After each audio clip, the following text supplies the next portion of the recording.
जहाँबाट सुरु हुन्छ यसमा चाहिँ हाम्रो निप्पल पोइन्टको चिन्ह लगाइएको हुन्छ। त्यहाँ चिन्ह लगाउने, त्यस पछाडि हाम्रो फर्म यस्तो हुन्छ।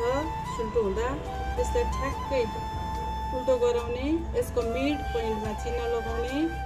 यो चाहिँ फर्म हाम्रो राख्ने चिन्ह हो। त्यस पछाडि यसलाई यस्तो गरेर यहाँ फर्म राख्ने, त्यस पछाडि पिनअप गर्ने,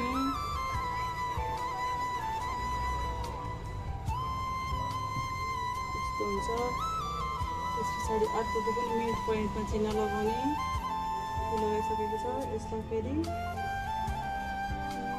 राखेर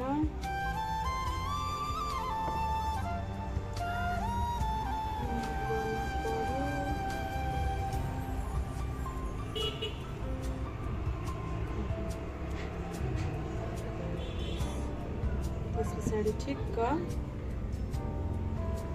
यसरी बस्छ। अब म जत्रो ठुलोको लागि जस्तो 40, 42, 43 सम्मको छातीको लागि चाहिँ यहाँ ग्याप 2 इन्च जति हुनुपर्छ भने तिमीहरूको जस्तो तिम्रो 36 इन्चको चेस्ट छ त्यसलाई चाहिँ यहाँनिर 1.5 इन्च जतिको ग्याप हुँदा ठिकै हुन्छ। यो 1.5 इन्चकै ग्याप पनि रह्यो। अब यसलाई चाहिँ ठ्याक्कै सिलाउँदा हुन्छ ल।